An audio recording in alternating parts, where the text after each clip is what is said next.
Of course, sneakers are still trendy, and that is not going to change. However, even the generation 70 plus are wearing them. Adolescents really need something new.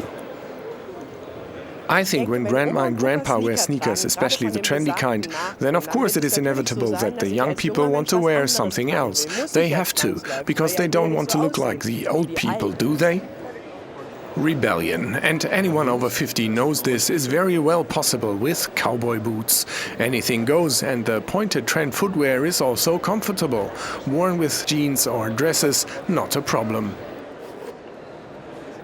It is certainly clear Leo is always okay. When I walk around the fair, I'm actually astounded that it is still around. But it is getting some animal competition. From snakes, from zebras, and in particular the svelte python is the #1 theme of this season, especially in color prints.